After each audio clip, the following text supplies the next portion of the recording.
अस्सलाम वालेकुम viewers, welcome to my channel. उम्मीद है आप सब खैरियत से होंगे। आज हम बनाने जा रहे हैं बीफ टिक्का बोटी। तो चलिए चलते हैं रेसिपी की तरफ। सबसे पहले मैं जो मसाले यूज़ कर रही हूँ उसमें जिंजर गार्लिक पेस्ट है 1.5 tablespoon, yoghurt 3 tablespoon, oil 2 teaspoon, papaya powder मैं यूज़ कर रही हूँ यहाँ पे 1 टीस्पून, चिली फ्लेक्स यूज़ कर रही हूँ 1 tablespoon, red chilli powder मैं यूज़ कर रही हूँ हाफ टेबल स्पून, गरम मसाला मैं कर रही हूँ 1 टीस्पून, जीरा पाउडर मैं यूज़ कर रही हूँ 1 टेबल स्पून और धनिया पाउडर कर रही हूँ half table spoon.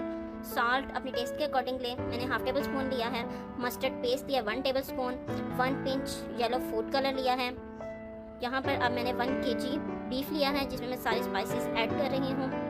Ginger garlic paste और सारे जो ड्राई स्पाइसेस थे वो मैंने ऐड कर लिए हैं। अब मैं यहाँ पे ये मैंने हाफ लेमन लिया है, हाफ लेमन भी मैं यहाँ पे लेमन जूस इसमें ऐड कर लूँगी। और यहाँ पे ये मैंने ऑयल भी ऐड कर दिया। यहाँ पे योगर्ट ऐड करने लगी हूँ और मस्टर्ड पेस्ट इसे भी ऐड कर दिया। और ये फूड कलर ये ऑप्शनल है, अगर आप चाहें तो स्किप भी कर सकते हैं। 1 पिंच मैंने ऐड किया है, इतना ही कलर मुझे चाहिए। और अब इन सबको मैं अच्छे से मिक्स कर लूँगी। ये यहाँ पे मैंने अच्छे से मिक्स कर लिया है और अब मैं इसे 5 से 6 घंटे के लिए छोड़ दूँगी मैरिनेशन के लिए। चलिए मिलते हैं 5 से 6 घंटे के बाद। यहाँ पे मैंने इसे तकरीबन 5 घंटे दिए थे और ये अच्छे से मैरिनेट हो चुका है। तो अब हम इसे सीखों पे लगा लेते हैं।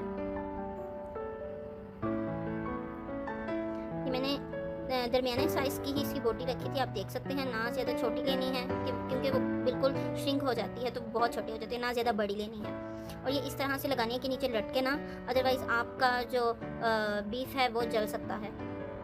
तो इस तरह से आपने इस रुख में लगानी है, लंबे वाली तरफ। इस तरह से मैं सारी सीखों पे इन बोटियों को लगा लूँगी। यहाँ पर मैंने सबको लगा लिया है सीखों पर। तो यहाँ पर हल्की आंच पर बिल्कुल कोयले हैं और यहाँ पे सीखों को रख दिया है। तकरीबन यहाँ पे इसे 20 से 25 मिनट इसे लगेंगे, बिल्कुल हल्की आंच पे। 20 से 22 मिनट के बाद मैंने इस पे इस तरह से ब्रश से ऑयल लगा लिया है। अच्छे से सबको ऑयल लगाना है।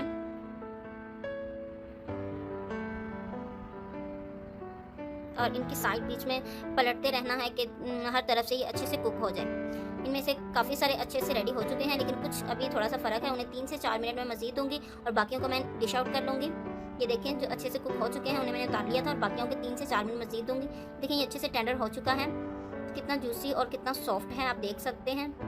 रेसिपी को ज़रूर ट्राई कीजिएगा, दुआ में याद रखिएगा। नेक्स्ट वीडियो तक के लिए अल्लाह हाफिज़।